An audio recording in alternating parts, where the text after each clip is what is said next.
হুন্ডির দৌরাত্ম্যে সৌদির রেমিট্যান্স প্রবাহে ভাটা, অন্তর্বর্তী সরকারের হস্তক্ষেপ কামনা প্রবাসীদের। বিস্তারিত জানতে ভিডিওটির শেষ পর্যন্ত দেখুন। দি আরবে নিয়ন্ত্রণে আসছে না হুন্ডির দৌরাত্ম্য। বৈধ প্রবাসীরা ব্যাংকিং চ্যানেলে দেশে রেমিট্যান্স পাঠালেও যাদের আকামার মেয়াদ নেই, সেইসব প্রবাসীরা বেছে নিচ্ছেন হুন্ডির পথ। আকামার মেয়াদ না থাকলেও পাসপোর্ট নাম্বার দিয়ে ব্যাংকে টাকা পাঠানোর সুযোগ চান তারা। এর জন্য অন্তর্বর্তী সরকারের হস্তক্ষেপ কামনা করেছেন প্রবাসীরা। দেশের প্রবাসী আয়ের বড় উৎস মধ্যপ্রাচ্য।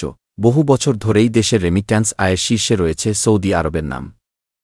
আবার বাংলাদেশি অভিবাসী শ্রমিকদের প্রধান বাজারও ছিল দেশটি।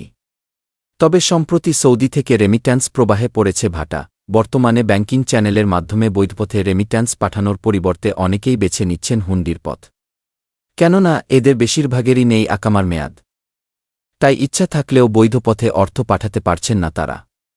সমস্যা সমাধানে পাসপোর্ট নম্বর দিয়ে ব্যাংকিং চ্যানেলে টাকা পাঠানোর সুযোগ চান তারা। এছাড়াও অবৈধ প্রবাসীদের বৈধ করতে রিয়াদের বাংলাদেশ দূতাবাস ও সৌদি সরকারের মধ্যে কূটনৈতিক তৎপরতা বাড়াতে বাংলাদেশের অন্তর্বর্তী সরকারের হস্তক্ষেপ কামনা করেন প্রবাসী বাংলাদেশিরা।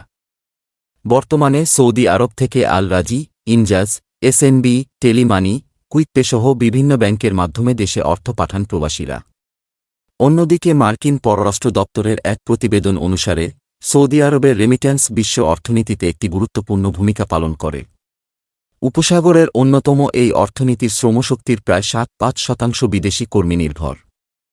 এদিকে সাম্প্রতিক সময়ে সৌদি আরব এবং বৃহত্তর মধ্যপ্রাচ্য ও উত্তর আফ্রিকা অঞ্চলে রেমিট্যান্স প্রবাহ ডিজিটাল প্ল্যাটফর্মের উত্থানের কারণে নতুন রূপান্তরের মধ্য দিয়ে যাচ্ছে। ব্যাংক ও এক্সচেঞ্জ হাউসের মতো পুরনো পদ্ধতির পাশাপাশি ডিজিটাল প্ল্যাটফর্মগুলো অর্থ স্থানান্তরে আরও সুবিধাজনক, সাশ্রয়ী ও নতুন কৌশল প্রস্তাব করছে। প্রতিবেদন অনুসারে সৌদি আরব ও এমইএনএ অঞ্চলের নিয়ন্ত্রক সংস্থাগুলো এই রূপান্তরকে সহজতর করার জন্য গুরুত্বপূর্ণ ভূমিকা পালন করছে।